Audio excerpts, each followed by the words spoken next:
silence. We need to lead the narrative that the Chinese are doing this and Yes. this is wrong. Ayon sa ilang eksperto, hindi rin makakatulong kung magiging padalos-dalos ang aksyon ng Pilipinas. Nobody wants war between China and the US or between China and the Philippines. I think that's clear. So, but however, we should, I think, take steps to prevent the same action being taken again by China. Ipinauubayan na raw ng PCG sa gobyerno ang susunod na hakbang ng Pilipinas laban sa China at kung paano mareresolba ang pinakahuling gusot nila ng China Coast Guard. David Santos, CNN Philippines. Sa gitna ng tensyon sa West Philippine Sea, naniniwala ang isang dating ambassador to the United States na napapanahon ang pinaigting na Enhanced Defense Cooperation Agreement.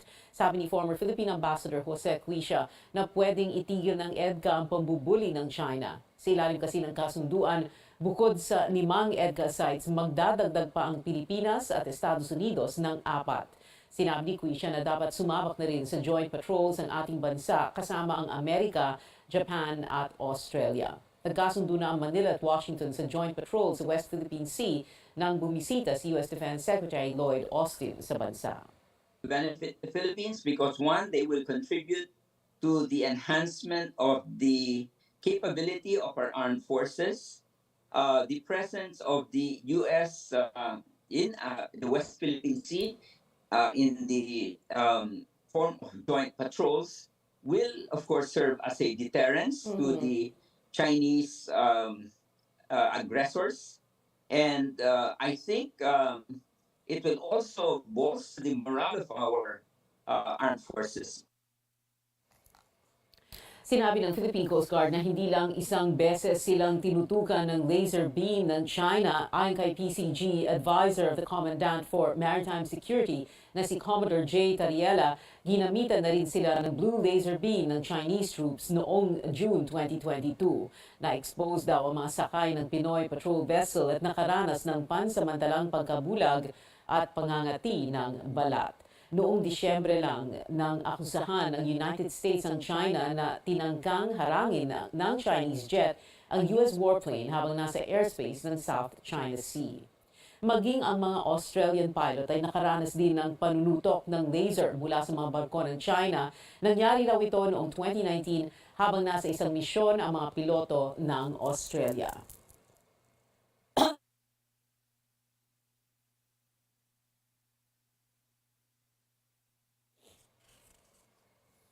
Kasama ang bansang Australia sa dumipensa sa Pilipinas sa bagong insidente ng pambabraso ng China sa West Philippine Sea, nanawagan si Australian Ambassador to the Philippines, He Keong-yu, na irespeto ang international law na saklaw ng South China Sea. Australian Ambassador to the Philippines, He Keong-yu, joining us live now. Welcome to CNN Philippines, Ambassador. Hello, Pia. Good to see you again. Thanks for having me on your program. Yes, good to see you again, ma'am. Well, let's begin with this. Beijing is now claiming that their Coast Guard did not point a laser beam at a Philippine Coast Guard vessel and that it was just handheld equipment, which they described as a speed detector and is not a weapon. This on the heels of Australia and the U.S. and 3 other countries condemning this incident. What do you think of this explanation by Beijing? Look, Pia, I won't comment on China's explanation, and I'll leave that to my colleagues in DFA that I'm sure will be in discussion with China on this issue. But what I can say is that Australian government's position on the South China Sea, including the West Philippine Sea, has been consistent and clear for many years. And that is this: the South China Sea is a vital waterway for the whole international community. In fact, for Australia, 83% of our trade is done by sea, of which 58% of our sea exports are through the South China Sea, with 40% of our imports through the South China Sea. This is how important it is. This is why we want a South China Sea that is peaceful, that respects and adheres to the international law. And we all know that the United Nations Convention on Law of the Sea provides exactly that framework, and maritime claims should be in accordance with UNCLOS. And this is why Australia has always supported the Philippines with your 2016 arbitral award that was delivered. And we still believe that this is final and binding and all members should adhere to it. And all these provocative, unsafe behaviours should be stopped in order to ensure peaceful South China Sea. But, Madam Ambassador, China does not recognize that 2016 Hague ruling or UNCLOS. What are we to do about that, despite the fact that, like we said earlier, 5 countries have already condemned this latest incident? And on that, I think this is more important than ever, that the like-mindeds and those that actually adhere to the international law, that believe in it for the future of our prosperity and peace in our region, has to bind together and continue to call out behaviours when it's against the international law and against the international norms. Madam Ambassador, there are news reports about a similar incident, correct me if I'm wrong, Australian pilots reporting that Chinese Coast Guard vessels had pointed a laser beam at them. I want to know what Australia did about that and what happened. How did China explain its behavior? And what happened after that? Sure. Just like the Philippines has done, our leaders, our Prime Minister spoke up about this incident. We had many incidents, a number of incidents like this, and every time we have made public statements and our Prime Minister spoke up about it and tried to engage with China for explanation. And this pressure is really, really important. We've made public statements. We've engaged media to talk about it, and I think it's important that these behaviours are explained and publicly notified. And my final question, Madam Ambassador, we're talking about joint maritime patrols with the U.S. Will there be joint maritime patrols with the Philippine Armed Forces and Australian vessels also? Australia and the Philippines Defence Cooperation is deep and has been ongoing for many years. So we already work very closely together in Defence Cooperation. Just to give you an example of that, our flagship Indo-Pacific endeavour, where we had 2 HMS Stalwart and Hobart visiting the Philippines. And there were joint exercises during that tour to really help work together and to help the Philippines Navy's capability increase as well. So these things are always ongoing and under consideration. Under consideration. So joint maritime patrols will be under consideration. Absolutely. I think there will be conversations about that. I'm not in a position to say definite yes right now, but the cooperation between our 2 military forces are very close already under the Enhanced Defence Cooperation Program that has been going for a number of years now. Ambassador Hae Kiong, HKU, Australian Ambassador to the Philippines, Madam Ambassador, thank you very much for being with us on CNN Philippines. Susunod, Trade Department, may magandang balita para sa mga mamimili at Estados Unidos may bagong anggulong tinitingnan tungkol sa hinhinala nilang Chinese spy balloon. Manatiling nakatutok sa Newsnight.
Ito ang Newsnight sa CNN Philippines. Pansamantalang makakahinga ng maluwag ang mga Pilipino mula sa dagdag presyo sa pangunahing bilihin. Yan ang tiniyak ng mga opisyal ng Trade Department.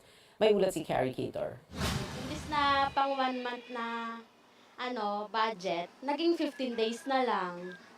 As in, ang mamahal na nga eh. Parang laging petsa de peligro para kay Charibel sa mahal ng mga bilihin. 2 beses sa isang buwan na siya namimili ngayon ng kanyang mga pangangailangan. Kaya sumusubok na rin daw siya ng ibang diskarte. So, Sabi mo ba na parang napipilitan tuloy kayo sa mas murang brand? Opo. Mas pipiliin ko talaga yung murang brand, at least pamatagalan, di ba? Yan na lang po, para sakto po sa budget. Paniniyak naman ng Trade Department, hindi na muna gagalaw ang presyo ng basic goods sa ngayon. February 8 lang nang inilabas ang bagong Suggested Retail Price o SRP Bulletin, kung saan 35% o 76 na stock keeping units o SKUs ang nagtaas presyo. Inabot ng 7 pesos ang dagdag sa halaga ng ilang produkto, bunsod ng mas mahal na raw materials at production cost. Pero meron pa rin daw mga humihirit ng dagdag, kabilang ang mga manufacturer ng tinapay, sardinas at canned meat. Some of the manufacturers are saying na kulang yung increase na binibigay sa kanila. Yung mga hirit naman yan, it's usual, but if you look at yung historically kung anong ginagawa ng DTI, we only adjust our suggested retail prices and issue a new bulletin if there is a reasonable there are reasonable factors. Sakali man daw na kailanganin talaga, iginiit ng DTI na dadaan pa ito sa masusing pag-aaral. Kaya naman, malabo pang mangyari ito sa mga nalalapit na buwan. Talagang it will be stable for the short term, at least dun sa mga mamimili natin. Makakaasa pa sila na pag pumasok sila dito sa mga establishments na ito, ay marami sa kanila ay even below SRP. Carrie Cator, CNN Philippines. Samantala, nag-inspeksyon din ng DTI sa mga appliance stores sa Sampaloc sa Maynila kung saan may mga nakumpiskang produkto. Kabilang dito ang mga extension wire at cord na walang Philippine Standard o PS mark para tiyakin na dekalidad at ligtas ang item. Binigyan ng notice of violation ng management ng tindahan at may hanggang 48 hours sila para magpaliwanag. Kinumpiska rin ang mga flavored vapes sa isang vape shop dahil labag daw ito sa batas, lalo na yung mga may flavor at disenyo pa na nakakainganyo ng mga menor para bumili. May kalalagyan ang mapapatunayang nagsabuatan dahil sa mataas na presyo ng pangunahing bilihin. Sinabi ng Philippine Competition Commission na Nobyembre pa ito nag-imbestiga sa dahilan ng pagsipa ng presyo ng basic goods. Kasama sa inaalamang dahilan ng mahal na sibuyas na pumalo ng 600 pesos kada kilogram nitong Disyembre. Nakasaad sa batas na mga negosyanteng napatunayang nananamantala ay mamumulta ng 100 million pesos. Pwede pa itong matriple kung basic necessities ang kasama sa kartel. May pagkakakulong din itong 7 taon. Negosyo para sa mga magsasaka at mangingisda ang isinusulong ngayon sa Senado habang umarangkada rin ang planong pagratipika sa Regional Comprehensive Economic Partnership o RCEP.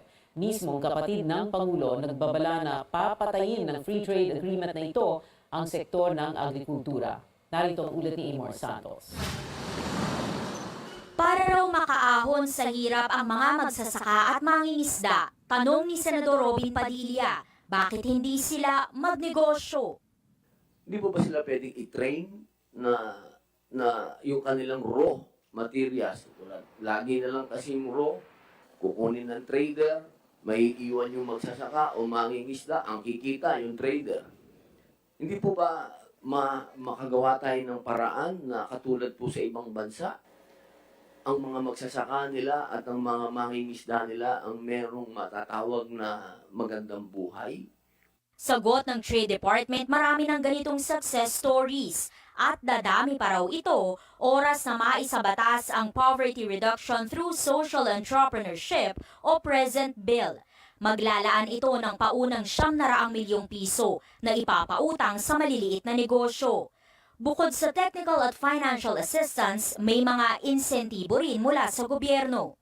So, pasok sila dito sa present. Pwede silang bigyan ng tulong. Pwede po talaga. Pwede po talaga. Siguro ang challenge dyan, Senator Robin, Your Honors, yung baka hindi nila alam na may programang gano'n. So, kailangan na inform sila na in case mapasa ito, may ganong pondo na available para sa kanila. Habang tinatalakay ang mga panukalang batas na tutulong sa mga industriya, umaarangkada rin sa Senado ang isang free trade agreement na kinatatakutan ng ilang grupo, lalo na sa agrikultura. Ito ang Regional Comprehensive Economic Partnership o RCEP. Sa ilalim nito, makakapagkalakala ng mga kasaping bansa sa isa't isa ng mababa o walang taripa. 16 na senador na miyembro ng Committee on Foreign Affairs ang pumirma sa committee report para i-ratify at ipatupad ang RCEP sa Pilipinas. Si Senate President Mig Zubiri mismo ang umapela sa plenaryo na huwag hayaang mapag-iwanan ng Pilipinas habang nagbebenepisyo sa kasunduan ang mga kapitbahay na bansa. Siguro naman mga kapatid ko dito sa Senado, hindi naman siguro tayo pinakamagaling sa kanila lahat.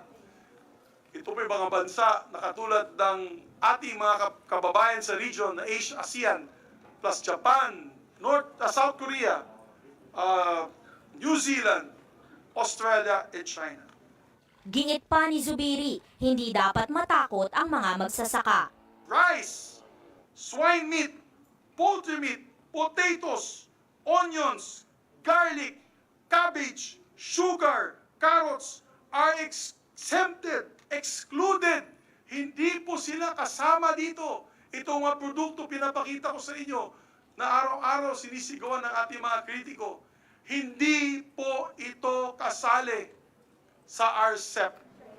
Present sa Senado ang ilang miyembro ng gabinete nitong Miyerkules para magpakita ng suporta sa RCEP. Pero mismong kapatid ng Pangulo na si Senador Amy Marcos, hindi kumbinsido. Aminado siyang malaki ang kikitain ng bansa kung sasali sa RCEP, pero papatayin naman daw nito ang kabuhayan ng mga magsasaka. Hindi rin pumirma sa RCEP report sina Senador Cheese Escudero, Bongo, Risa Ontiveros at Cynthia Villar. Inaasahang pagdedebatihan ito sa Senado sa susunod na linggo. 16 na boto ang kailangan para maratipikahan ang RCEP.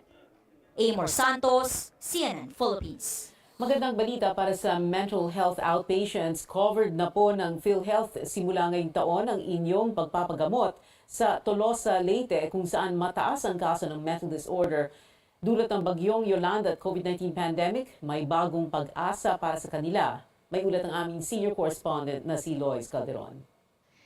Sa munisipyo ng Tolosa sa Leyte, tumataas ang mga kaso ng mental illness. 10 taon matapos ang trahedya dulot ng bagyong Yolanda, hindi pa rin nakakalimot ang mga naulila at nawalan ng mga kaanak at kaibigan.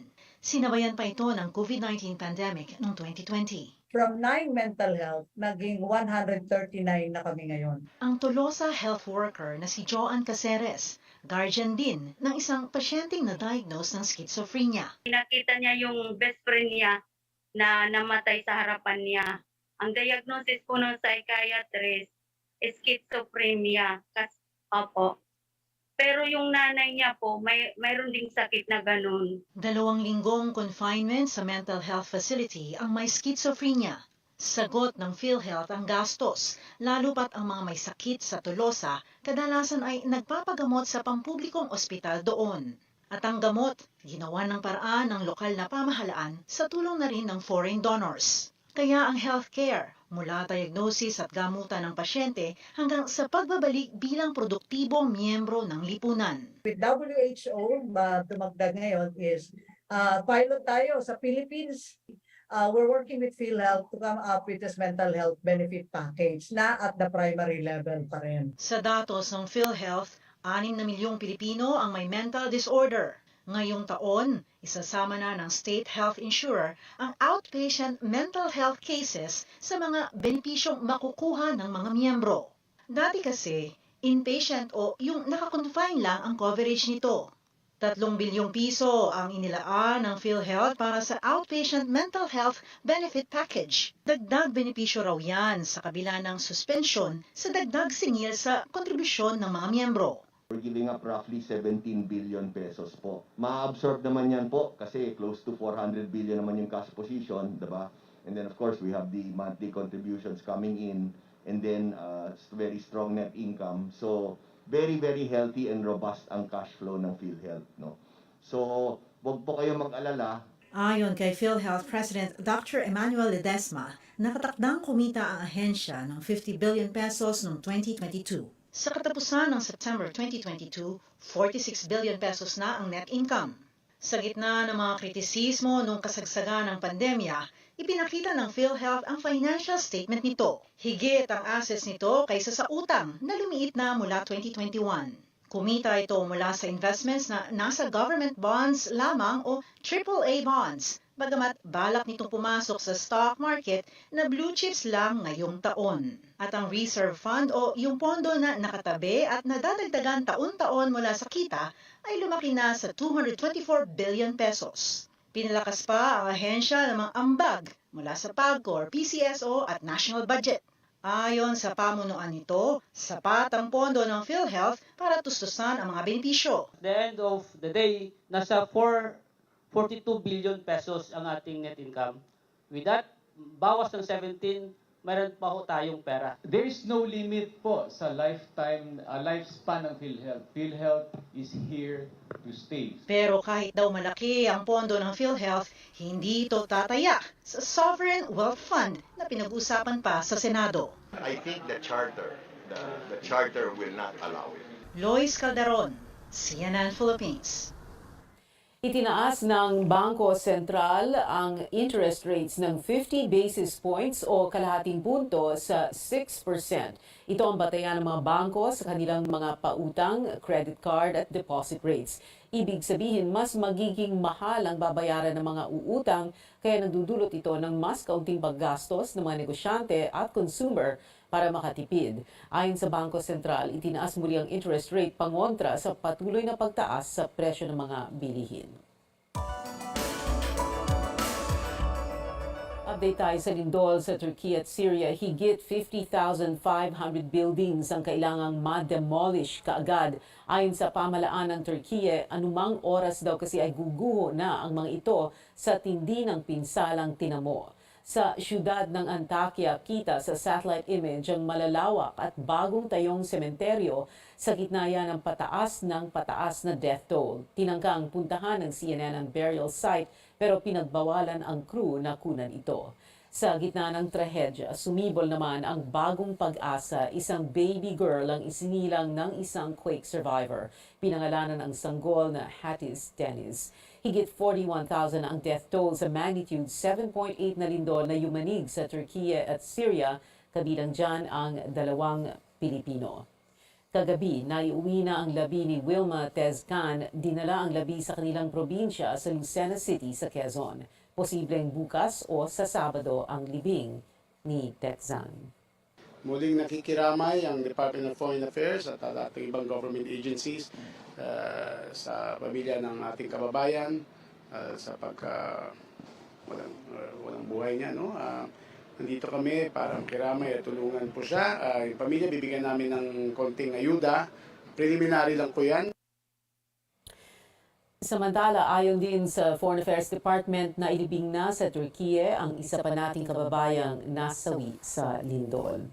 Tinitingnan ng US intelligence officials ang posibilidad na aksidenteng napadpad lang sa Estados Unidos ang pinabagsak na Chinese spy balloon. Ayon yan sa sources ng CNN na dumalo sa intelligence briefing. Matagal na raw nilang minomonitor ang balloon mula nang makaalis ito sa Hainan, China. Inasahan nilang pupunta sa Guam ang high-altitude object pero bigla itong tumawid papunta sa Canada at US. Naniniwala pa rin silang gamit sa pagmamanman ng balloon na una nang iginit ng China na isa itong civilian aircraft na na-divert lamang dahil sa malakas na hangin. February 4 nang pabagsakin ng US fighter jets ng Chinese spy balloons sa South Carolina coast. Ngayong buwan, 4 na high-altitude objects na ang pinabagsak ng US sa airspace nito. Pinaimbestigahan ni US President Joe Biden kung ano ang nagagawa ng iba pang objects at ang pinagmulan ng mga ito. Inaasahang maibebenta ang pinakalumang Hebrew Bible sa buong mundo sa halagang $50 million na tumataginting na 2.8 billion pesos. Yan ang Codex Sassoon na itinuturing na pinakauna at pinakakumpleto ng Biblia na nasa wikang Hebrew. Late 9th to early 10th century daw ginawa ang libro na binubuo ng halos 800 pahinang gawa sa balat ng hayop. Isusubasta ito sa Mayo sa New York. Abangan, NBA legend Michael Jordan magpapasaya ng mga bata sa kanyang nalalapit na 60th birthday. At pagkatapos ng Momoland, isa pang K-pop group ang magdi-disband na rin, manatiling nakatutok sa CNN Philippines.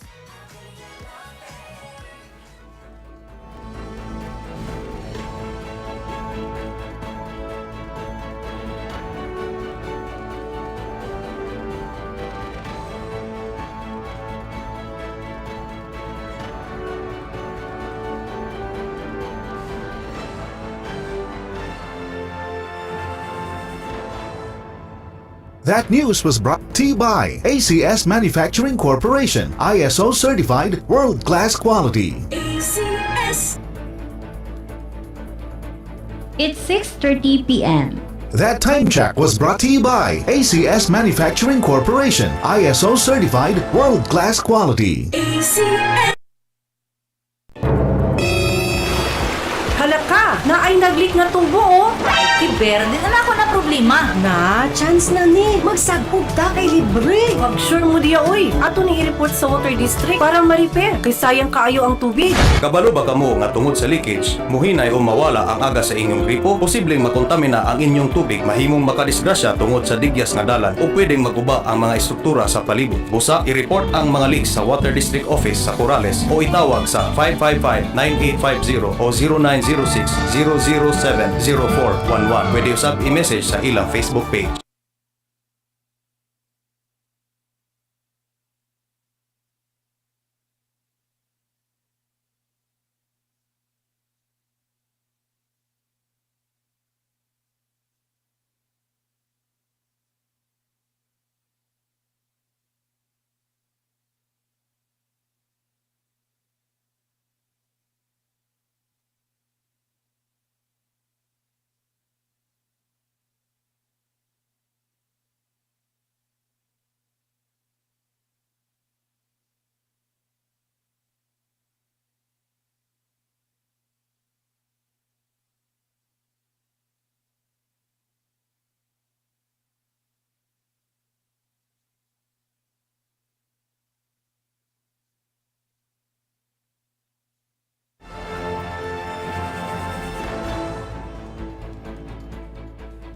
Ito ang Newsnight sa CNN Philippines. Ako si Pia Ontiveros. Balikan natin ang pinakamalaking balita sa oras na ito.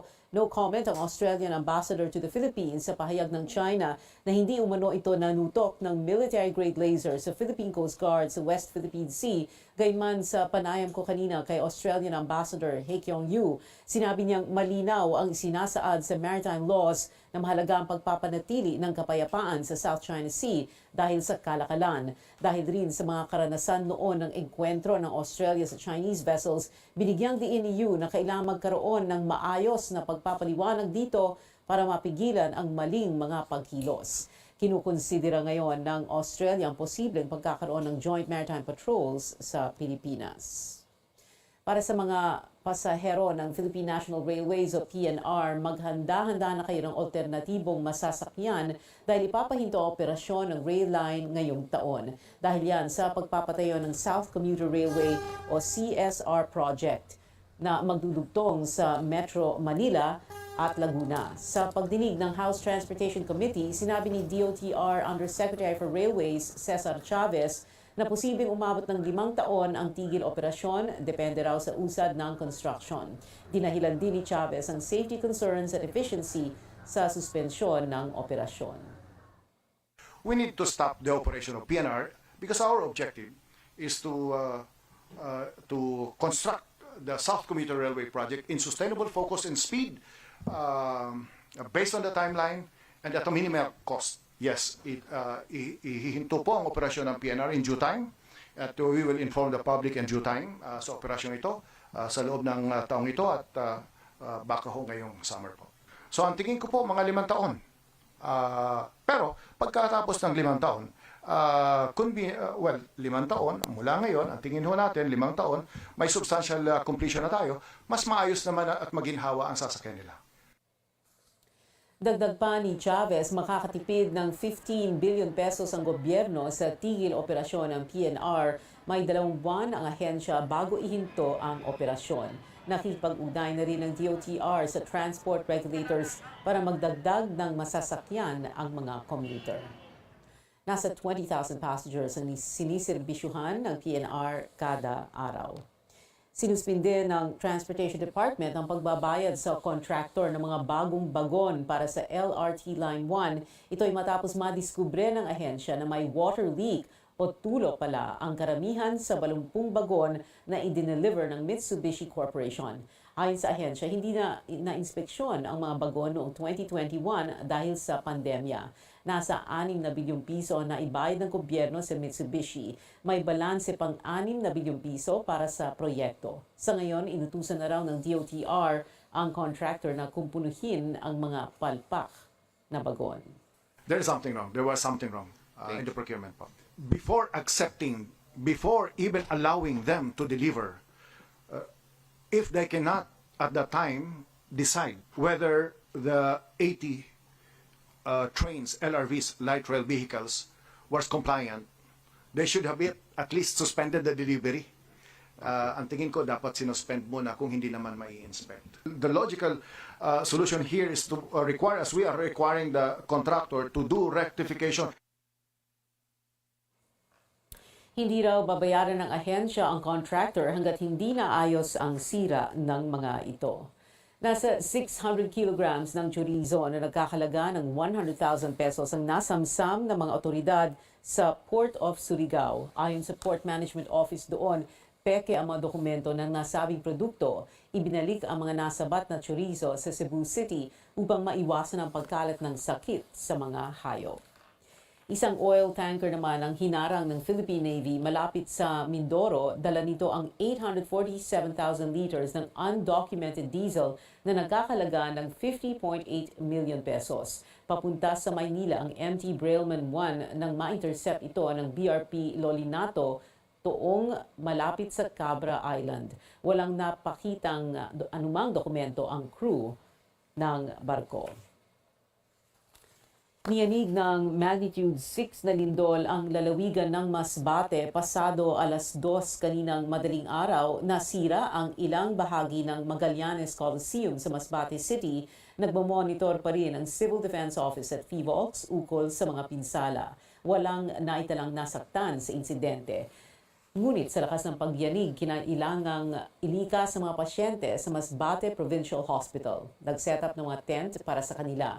Samantala, nagkaroon din ng power interruption sa buong probinsya. Naitalang epicenter ng lindol sa Batuan, Masbate. Naramdaman ang pinakamataas na intensity sa Masbate City na nasa intensity 7. Lagpas 100 na ang naitalang aftershocks. Balik po tayo dito sa Metro Manila. Magtatayo ang MMDA ng Disaster Preparedness Training Center. Layunin nitong magbigay ng sapat na training sa mga rumiresponde sa kalamidad. Nakita raw ng ahensya ang kakulangan sa pagsasanay ng rescuers matapos naman ng lindol ang Abra, Oktubre noong 1 taon. Paghahanda rin daw ito sa sinasabing The Big One o magnitude 7.8 na lindol na maaaring tumama sa Metro Manila. Itatayo sa Cavite City ang training center kung saan magsasanay ang mga responder gamit ang modern rescue equipment. Inaasang magbubukas ito bago matapos ang taon. Hinikayat ng World Bank ang Pilipinas na pagtuunan ng pansin ang climate change dahil sa banta nito sa ekonomiya sa mga darating na taon. Narito ang ulat ni Catherine Cruz. Nagbabala ang World Bank na malaki ang epekto sa ekonomiya ng bansa kung hindi bibigyang pansin ang mga peligro dulot ng climate change. Ayon sa Philippine Country Climate and Development Report, maaaring umabot daw sa 7.6% ang epekto sa ekonomiya sa 2030 kung walang aksyon patungkol sa climate change na pwedeng dumoble sa susunod na 10 taon. Everybody will be affected definitely by climate change. The poorest household will see their consumption fall by about 9%. If no measures are taken to address climate changes by 2040, poverty rate will also increase by nearly 1 percentage point. Kaya suwestyon ng World Bank na magkaroon ng mas maayos sa sistema patungkol sa pagbabaha at iwasan ang pagtatayo ng infrastruktura sa mga lugar na madalas magbaha o malapit sa baybayin. Dapat din daw siguruhin na ang mga bagong infrastruktura ay energy efficient at isulong ang pampublikong transportasyon pati na pagbibisikleta. Kailangan din daw ayusin ang mga pinag-iimbakan ng tubig at pagtibayin at protektahan ang mga istruktura at kagamitan laban sa mga sakuna. This means that adaptation is a priority for the Philippines. Adaptation means reducing the risk and damage from extreme events, but it also means addressing slow onset events like higher temperatures and sea level rise. Para naman sa mga eksperto, ang mga komunidad at lokal na pamahalaan ang may kakayahan na hanapan ng solusyon ang mga peligro na dulot ng climate change. If we want to capture and encourage local communities to engage, in climate change adaptation and even in climate change mitigation, this has to be taken into focus. But I think they need some assistance in developing new skills, new competencies, new way of doing things, in relation to climate change. Each and every locality, so the local government units actually have their own priorities, and they need to be involved if they're going to be crafting the local ordinances that would implement these actions. Dagdag pa nila, dapat din daw na may mga hakbang para masiguro ang pananagutan ng gobyerno at mga nag-iimplementa ng mga programa para hindi natetenga kapag nagpalit ng administrasyon at hindi masayang ang pondong inilalaan para sa mga ito. Catherine Cruz, CNN Philippines. Dalawang low-pressure area ang binabantayan ngayon ng Pag-asa, isa sa silangan ng Southeastern Mindanao at isa sa silangan ng Northeastern Mindanao. Wala sa loob ng Philippine Area of Responsibility ang dalawa, pero magdadala mga ito ng pag-ulan sa Caraga at Davao Region. Hanging amihan naman ang dahilan ng pag-ulan sa Cagayan Valley, Cordillera Administrative Region, Aurora, Quezon at Bicol Region. Hindi rin ligtas sa posibleng pag-ulan ng Metro Manila, Visayas at nalalabing bahagi ng Luzon dahil pa rin sa hanging amihan. Susunod, TNT forward Kelly Williams ibinahagi ang saloobin sa pagkakasama niya sa Gilas Pool at alamin ang dahilan kung bakit nagbenta ng mga kagamitan ang mga miyembro ng parokya ni Edgar. Manatiling nakatutok sa Newsnight.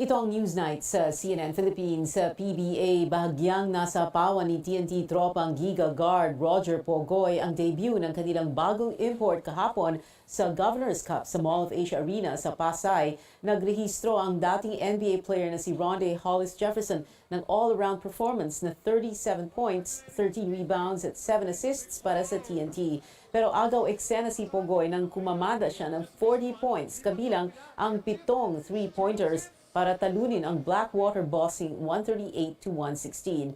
Dahil sa scoring performance ng dalawa, nakamit ng TNT ang ika-6 nitong panalo at ngayon ay nasa ibabaw ng team standings.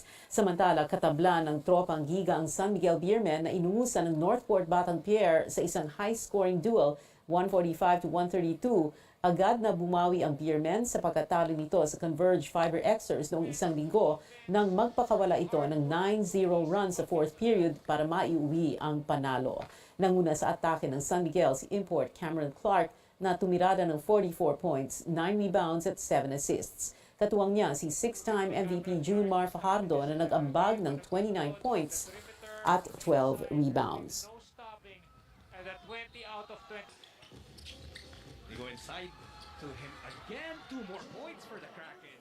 Hindi inaasahan ni TNT Tropang Giga forward Kelly Williams na muli siyang mapapasama sa training pool ng Gilas Pilipinas. Ani Williams, nilapitan siya ni Gilas head coach Chot Reyes sa isang ensayo at sinabihang maghanda dahil sa pagnipis ng big man rotation ng koponan para sa 6th window ng FIBA World Cup Asian Qualifiers ngayong Pebrero. Agad niya itong tinanggap pero sa edad na 41, nais lamang ng 2008 PBA MVP na makatulong sa anumang paraan na makakaya niya. I went through the health issue back in 2009, which I felt like started the ripple effect of a lot of my career being taken from me and opportunities being taken from me. So every time I think about the national team or having an opportunity like this, there's always that fire. There's always that wanting to get back what I felt was taken from me. I think my versatility would would help. But again, I think it's more of a heavy part of it is also just my time around the game and my experience.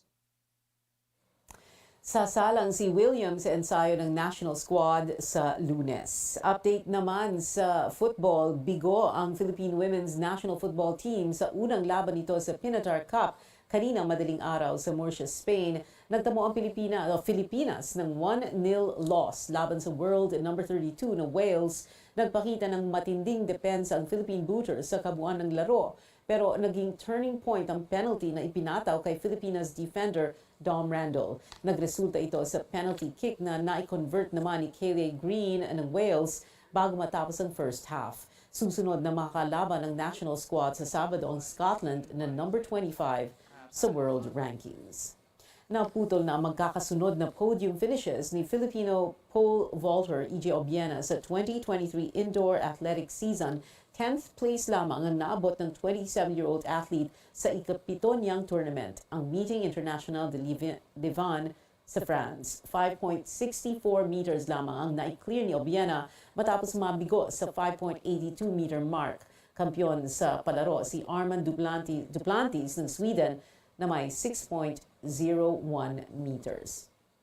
Pinatunayan ni NBA legend Michael Jordan na hindi lang siya MVP sa loob ng basketball court, magsi-60 years old ng 5-time NBA MVP at Charlotte Hornets owner sa Sabado at ang naisip niyang paraan para i-celebrate ito ay ang pag-donate ng $10 million o 552 million pesos sa isang non-profit organization na tumutupad sa kahilingan ng mga batang may malubhang karamdaman. Ito na ang pinakamalaking individual donation na natanggap ng Make-A-Wish Foundation sa loob ng 43 taon. Mahigit 3 dekada nang tinutulungan ni Jordan ang naturang foundation, kaya naman idineklara siyang Chief Wish Ambassador noong 2008.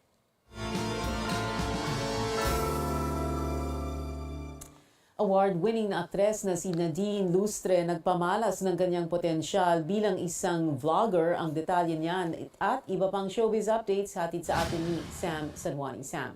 Pia, pinatunayan ni Nadine na talagang multimedia princess nga siya dahil agaw atensyon ang kanyang unang video sa sarili niyang YouTube channel. Kagabi niya inilabas ang video na intro at kahit 32 segundo lang, lampas 37,000 na ang views nito at higit 24,000 na ang subscribers niya.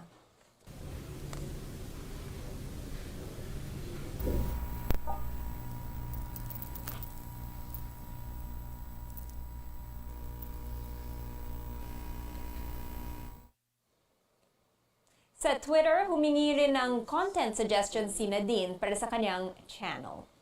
At from Miss Universe to soon-to-be Mrs. Milby. Yes, engaged na si Catriona Gray sa actor na si Sam Milby. Masayang inanunsyo ito ng Miss Universe 2018 winner sa kanyang Instagram.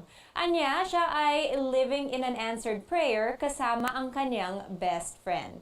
Kita rin ang engagement ring ni Catriona sa napaka-sweet na photo ng couple. Unang inanunsyo ng dalawa ang kanilang relasyon taong 2020. Bumuhos ang tulong pinansyal mula sa fans ng parokya ni Edgar para sa gitaristang si Gab Chi. Na-ospital kasi siya dahil sa pneumonia. Malaki ang inabot ng bidding sa rare memorabilia ng banda para sa hospital bills ni Gab. Kasama sa sale ang Halina puppets na ginamit sa cover ng album nila. Nasa 115,000 pesos na ang pinakamataas na bid para dito. Pero wala yan sa panalong bid para sa signed guitar na si Gab mismo ang nagdisenyo. Nabenta ito ng 1,300,000 pesos. Isa pang K-pop girl group ang magpapaalam matapos ang opisyal na disbandment ng Momoland kahapon. Inanunsyo ng agency ng Brave Girls na mabubuwag na ang grupo bukas matapos ang 7 taon. Ngunit may huling sorpresa ang singers ng hit song na Rollin' dahil ngayong araw inilabas ang digital single nilang Goodbye. Lumabas na ang official trailer ng series adaptation ng sikat na librong Daisy Jones and the Six. Kinukwento nito ang journey ng isang 70s band at ang maaring umusbong na romance sa pagitan ng mga miyembro nito. It's what people want to see. It's an act. You know that. Tell me that there's nothing going on between us. Tell me if I'm crazy. Magsisimula ang streaming ng show March 3 sa Amazon Prime Video. At mula concert stage sa big screen naman ipapakita ni music icon Celine Dion ang kanyang talento. Para sa kanyang unang film role, gaganap si Celine bilang sarili niya sa Love Again, kasama sina Priyanka Chopra at Nick Jonas. Ito ang pasilip sa romantic comedy. Things like this don't just happen. Love is a plan for each and every one of us.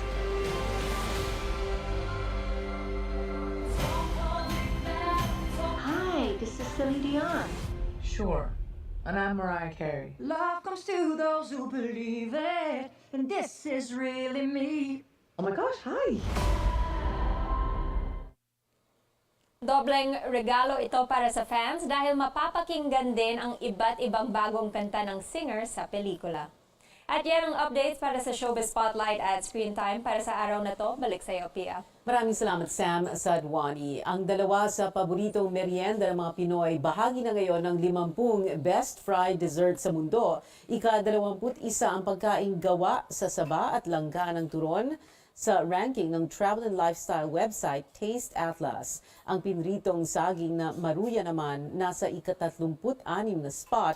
Ang pisang goreng mula Indonesia na gawa rin sa saging ang nag-number 1. At yan ang mga kailangan ninyong malaman ngayong Huwebes, February 16, 2023. Magkita-kita ulit tayo bukas dito sa CNN Philippines, pero may pahabol lang bago tayo magtapos.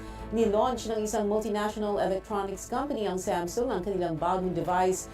Pero this is not your ordinary cellphone. Maliban sa high-tech, ang mga feature nito, gawa ito sa recycled materials.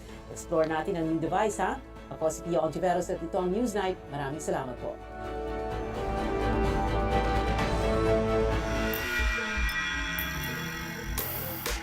Samsung shares the epic with the launch of the new Galaxy S23.